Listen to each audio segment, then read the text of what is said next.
ይግጠመኝ ብዬ እኖራለሁ እንጂ ማንንም ከጥፍሬ ቆሻሻ አልቆጥርም።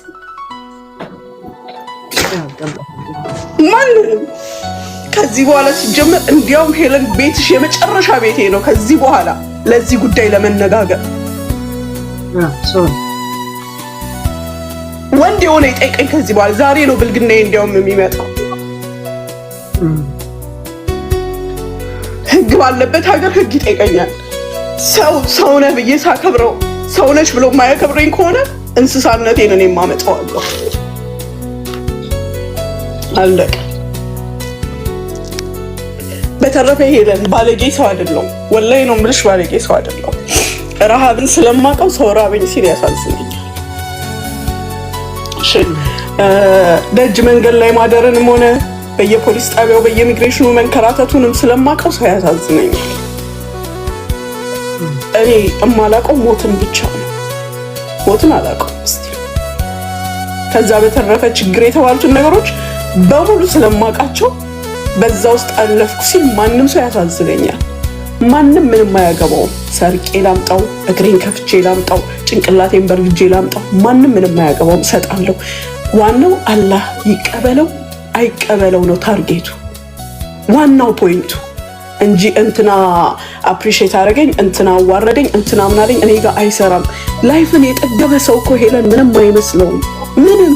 ምንም እኔ እኮ 46 ዓመት ሜይ 6 46 ዓመት ይሞላኛል። ህፃን ልጅ መስዬሽ ነው ሄለን? ከህፃናቶች ጋር ስትይ ኖ። በዛ ላይ 26 ዓመቱን ስደት ቢሉሽ ደግሞ አርም ያበላ ስደት። የሰው ቤት ትቀይሪዋለሽ አይደለ? ካልሆነም ከፍቶ ከመጣ ትጠፊያለሽ። በማልጠፋበት ህይወት ታስሬ ኖርኩ ሰው ነኝ።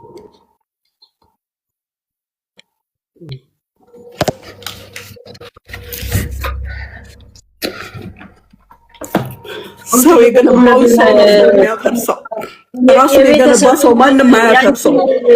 ነፃነት አውጀተሻላል። የራሳችሁን ህይወት ነው የምትኖሩት። የራሴን ህይወት ነው የምኖረው። የራሴን ህይወት ለመኖር ደግሞ ሳክሪፋይስ ያደረኩትን እድሜን ነገሬን ማንም አያቅልኝም፣ እንዲያቅልኝም አልፈልግም። ዛሬ ግን ያንን ጨርሼ ሄልቾ ስናገር ሰምተሽኝ ታውቂያለሽ? ያመለጡኝ አመታት አሉ። ገባሽ? እኔ ስሰቃይ ቲኔጀርነትን ወይም ወጣትነትን ምናምን አምልጠውኛል። ዛሬ መኖር ፈልጋለሁ። ችግር አለው ሄለን፣ ችግር አለው። 20 ዓመቴን አላጣጠምኳትም። 21 ዓመቴን አላጣጠምኳትም። ወጣትነታችን አይደለች እንዴ? 22ን አላጣጠምኩትም። ተመልሻለሁ፣ ወደኋላ ተመልሻለሁ። 14 ዓመት በኋላ ህይወት አላውቃትም ስላለውና ከዛን በቃ እዚህ ነው ያለው። ስለዚህ አሁን ራሴን ጣጣዬን ስጨርስ ልጆቼን ዩኒቨርሲቲ ያስገባው፣ የታመሙትን በምችለው መልክ ትሪት እያረኩ እያስተማርኩኝ ነው። የተወሰነ ነገሬን ስጨርስ ደግሞ 56 ገብቼ ጭራሽ ከሳልጎብጥ እስኪ 20ዋን ተመልሼ ልኖራት። በራሴ ገንዘብ ነው ያልኩት። በራሴ እጅና እግር በራሴ ሰውነት ነው ያልኩት። እስኪ ሩጡና እንደኔ ታርጌታችሁን ሙሉና ወደኋላ ተመልሳችሁ ላይፋችሁን ኑሩ። ጊዜ ይኑራችሁ። እኔን ከማሳደድ እኔን ከማብጠልጠል አዝናችሁላቸው ነው አሁን ለልጆቹ። እራሳችሁን ጠይቁት። እኔ ሰው የሚለኝን ከመስማቴ ወይም ሰው ከመጠየቁ በፊት እኔ ራሴን ጠይቃለሁ። እንቅልፍ አይነሳሽም ላልከው ነገር